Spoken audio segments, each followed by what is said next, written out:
चलो ठीक है। तो एल्यूमिनियम का एटॉमिक नंबर कितना होता है अपने पास? 13 होता है। इसका इलेक्ट्रॉनिक कॉन्फ़िगरेशन देखेंगे अपन, के में कितने इलेक्ट्रॉन्स आते हैं? 2 इलेक्ट्रॉन्स, ठीक है। एल में 8, ठीक है। के एल एम में 18। देखो कौन सा फॉर्मूला होता है अपने पास? 2n², ठीक है। एटम कैसा होता है? न्यूक्लियस होता है। इसके आसपास क्या होते हैं? शेल्स होते हैं। क्या होते हैं? सेल नहीं, शेल का मतलब है इनके ऑर्बिट्स, ठीक है। जैसे अर्थ घूमती है सन के आसपास, तो जिस पाथ पे वो घूम रही है उसे क्या बोलते हैं? ऑर्बिट बोलते हैं, ठीक है। उसी तरीके से इसमें भी क्या होते हैं? ऑर्बिट्स होते हैं, ठीक है।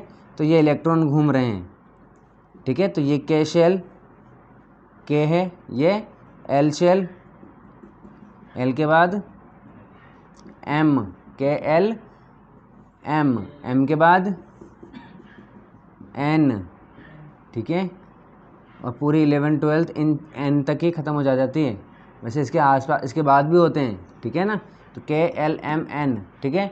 और अब के शेल में कितने इलेक्ट्रॉन घूमेंगे? एल में कितने घूमेंगे? एम में कितने घूमेंगे? एन में कितने घूमेंगे, ठीक है। इसे पता करने का फॉर्मूला क्या है? ये रहा। एन का मतलब है यहाँ पर नंबर ऑफ शेल्स, यानी कि ये के कौन सा शेल है? फर्स्ट शेल है। एल कौन सा है? सेकंड। एम कौन सा है? थर्ड। एन 4, ठीक है। तो अब ये इलेक्ट्रॉन है, नंबर ऑफ इलेक्ट्रॉन क्या पता चलेगा इससे? नंबर ऑफ इलेक्ट्रॉन पता चलेगा इससे। तो देखो अगर हमें के का पता लगाना है, कि क्या पता लगाना है? के का, तो ये 2, एन की वैल्यू 1, के की वैल्यू क्या है? 1 है, और ये स्क्वायर, तो कितने हो जाएंगे? 1 का स्क्वायर 1 और ये 2। तो के में कितने इलेक्ट्रॉन? 2 इलेक्ट्रॉन। एल में देखो 2, एन की जगह क्या रखेंगे? 2 का स्क्वायर 4, 4 2 जा 8, ठीक है। तो एल में 8 इलेक्ट्रॉन। एल के बाद एम 2, एम की वैल्यू 3, ठीक है। ये स्क्वायर, तो 9 2 जा 18। तो एम में कितने इलेक्ट्रॉन आएंगे? 18 आएंगे। एम के बाद एन, तो 2, एन की वैल्यू 4, 4 का स्क्वायर 16 2 जा 32, 32, ठीक है। इस तरीके से बात समझ में आ गई। एक बात तो ये याद रखनी है अपन को कि कितने शेल आएंगे। दूसरी बात ये याद रखनी है कि हर इलेक्ट्रॉन अपने आउटर मोस्ट शेल, ये एक अलग बात याद रखनी है आपको तो इतना याद रखना है कि हर इलेक्ट्रॉन 8 इलेक्ट्रॉन पर सेटिस्फाई हो जाता है या स्टेबल हो जाता है। 8 इलेक्ट्रॉन चाहिए उसको, ठीक है ना। तो आप देखो कैसे 13 कितना है, मतलब एल्यूमिनियम कितना है? 13 है, ठीक है। तो ये कितने हो गए? 10, ठीक है। बचे कितने इसके पास? 3 बचे, तो ये आ गए 3। आगे बात समझ में। तो अब देखो, अब हमें पता है कि हर एटम क्या चाहता है? स्टेबल होना चाहता है। क्या होना चाहता है? स्टेबल, ठीक है ना। स्टेबिलिटी चाहता है। जब तक स्टेबिलिटी नहीं है उसके पास तब तक वो मचलता रहेगा, ठीक है ना। उसके अंदर खलबली मची रहेगी, ठीक है ना। इसलिए वो डांस करते रहेगा, खलबली। चलो बात समझ में आ गई। चलिए अब देखिए, इसको आउटर मोस्ट शेल, ये इसका आउटर मोस्ट शेल है, ठीक है। अब आउटर मोस्ट शेल में 8 इलेक्ट्रॉन चाहता है। कितने? 8, क्योंकि 8 इलेक्ट्रॉन होते ही वो क्या हो जाएगा? स्टेबल हो जाएगा, ठीक है। अब 8 इलेक्ट्रॉन करने के 2 कंडीशन है, या तो ये 3 इलेक्ट्रॉन दे दे किसी को, या फिर ये 5 इलेक्ट्रॉन ले 5 लेते ही ये 8 हो जाएंगे, 3 देते ही ये ख़त्म, ये 8 बच जाएगा। बात समझ में आ गई। तो अब बताओ 5 लेना हार्ड है या 3 लेना हार्ड है? 5 लेना मुश्किल है और 3 देना आसान हो जाएगा, ठीक है ना। और ऐसा इसलिए क्यों होता है? आसान और मुश्किल का मतलब क्या है? आसान और मुश्किल का मतलब है एनर्जी। जब भी इलेक्ट्रॉनों का लेना देना होता है तब एनर्जी का ट्रांसफ़र होता है। तो 5 इलेक्ट्रॉन लेने में बहुत ज़्यादा एनर्जी की ज़रूरत पड़ेगी, और 3 आपको समझ में आ रहा है कि नहीं? और 3 इलेक्ट्रॉन देने में बहुत कम एनर्जी में काम हो जाएगा। तो ये 3 इलेक्ट्रॉन देगा, और हमें पता है कि इलेक्ट्रॉन देने पर कौन सा चार्ज आता है, प्लस चार्ज आता है। ठीक है, इसका मतलब क्या है कि ये 3 इलेक्ट्रॉन देना चाहता है। इसका मतलब देखो, अगर ये एल्यूमिनियम है, ठीक है, 3 इलेक्ट्रॉन देगा। अब देगा किसको, जो लेना चाहता है। ठीक है, चलो लेते को। अब मैंने बताया था आपको कि मेटल्स क्या है, मेटल्स जो इलेक्ट्रॉन देते हैं वो मेटल्स होते हैं, या जो मेटल होते हैं वो इलेक्ट्रॉन देते हैं। यानी कि जितने भी मेटल्स हैं वो देने का काम करते हैं, वो अमीर लोग हैं। और गरीब लोग कौन है, नॉन मेटल्स, वो लेने का काम करते हैं। ठीक है, चलिए इस तरीके से, तो ये नॉन मेटल्स हैं। ठीक है, इसीलिए हमेशा जब बॉन्ड बनता है वो मेटल और नॉन मेटल यानी कि पॉजिटिव और नेगेटिव के बीच में बनता है। ठीक है, चलिए, तो इस तरीके से अगर हम नॉन मेटल की बात करें तो एक नॉन मेटल मेरे पास क्लोरीन है। ठीक है, सबसे फेमस। ठीक है, अब क्लोरीन का देखिए, क्लोरीन का एटॉमिक नंबर कितना होता है, 17 होता है। इसका देखिए K, L, M और N। ठीक है, N की ज़रूरत पड़ेगी नहीं फिलहाल। तो देखिए K के अंदर के लिए कितने इलेक्ट्रॉन, 2, L में 8, यहाँ पर बचे कितने, 7 बचे। ठीक है, अब बताओ क्या करेगा, ये स्टेबल होना है, इसको 8 इलेक्ट्रॉन चाहिए, क्या करेगा, 1 लेगा। Very good. तो अब इसको 3 देने हैं और इसको 1 लेना है। तो क्या ये तो सिर्फ एक ही, इसके पास 3 इलेक्ट्रॉन देने के लिए है। ठीक है, तो ये तो देना चाहता है पर इसके पास कैपेसिटी नहीं है, एक ही है। इसका मतलब ये एक और Cl से कर सकता है, यानी कि 2 Cl से और जुड़ सकता है।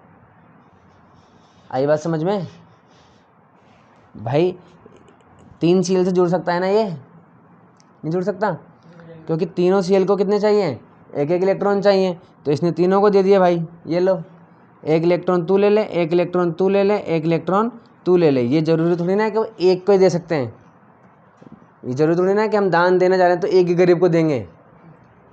आई बात समझ में, कितने भी गरीब को दे सकते हैं, हमारी मर्जी। बात समझ में आ गई, जितनी हमारी कैपेसिटी उतनी दे सकते हैं। मान लीजिए 100 रुपये हैं हमारे पास, और हम ये माइंड सेट करके गए कि 10-10 रुपये देने, या कितने भी देने। अब एक को 10 रुपये दे दिए, एक को 20 दे दिए, एक को 10 दे दिए, 50 दे दिए, 5 दे दिए, दे दिए, हमारी मर्जी, इस तरीके से। तो इसने अब इनकी कैपेसिटी कितनी है, 1-1 लेने की, इसकी कितनी है, 3 देने की। तो 3 Cl से जुड़ गया ये, तो क्या बन गया, AlCl3।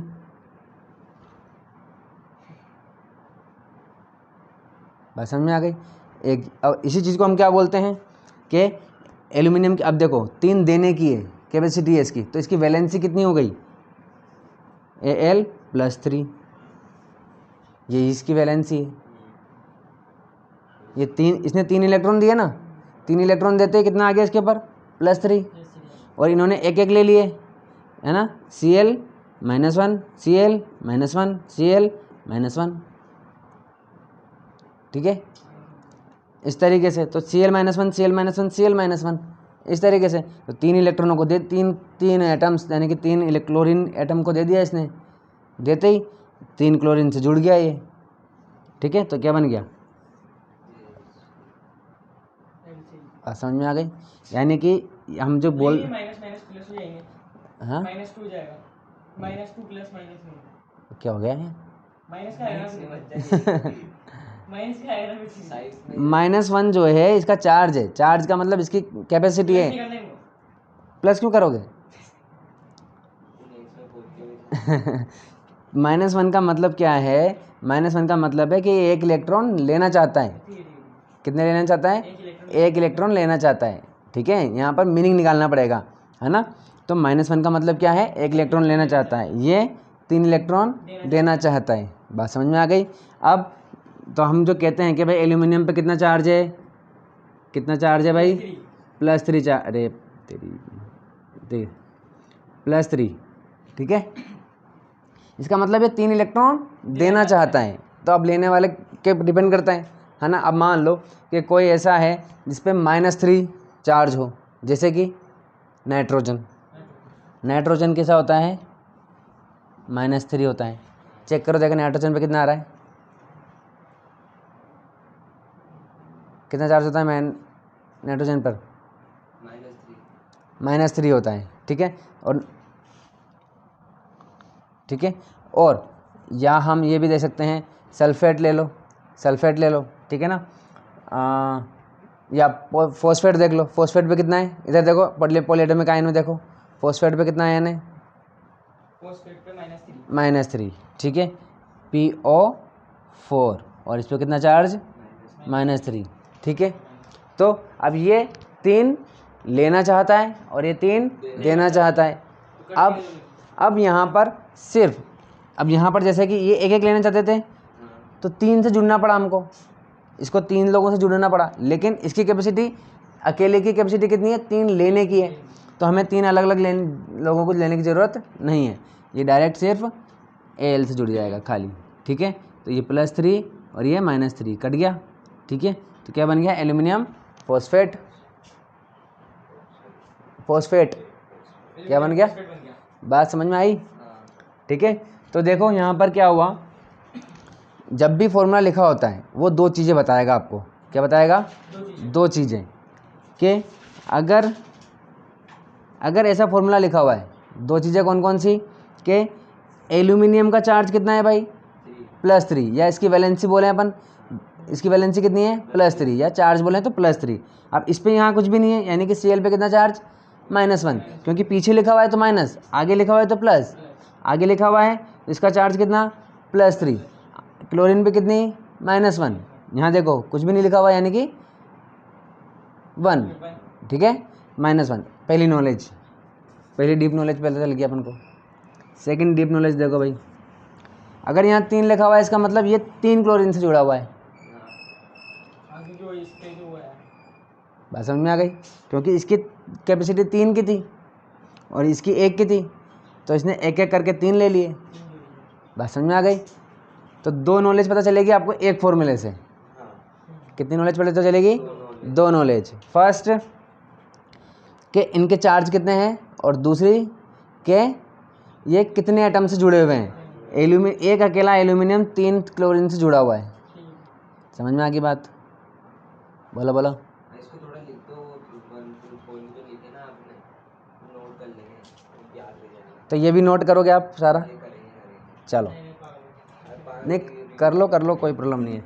तो देखिए पहला पॉइंट, हमें एक फॉर्मूले से क्या पता, हमें एक फॉर्मूले से क्या पता चलता है, एक फॉर्मूले से 2 बातें पता चलती है, 2 बातें पता चलती है, ठीक है। पहली क्या है भाई, Al 3 देना चाहता है, हाँ मतलब एटम के चार्ज या आयंस है ना, एटम पे कितने चार्ज हैं, एटम पे कितने चार्ज हैं ये पता चलता है, चार्ज या फिर आयन हैं, ठीक है। सेकंड पॉइंट क्या पता चलता है हमें, कि एक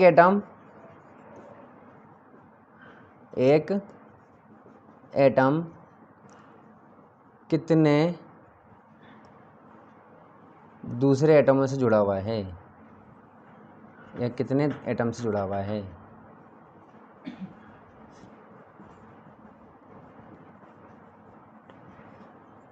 जुड़ा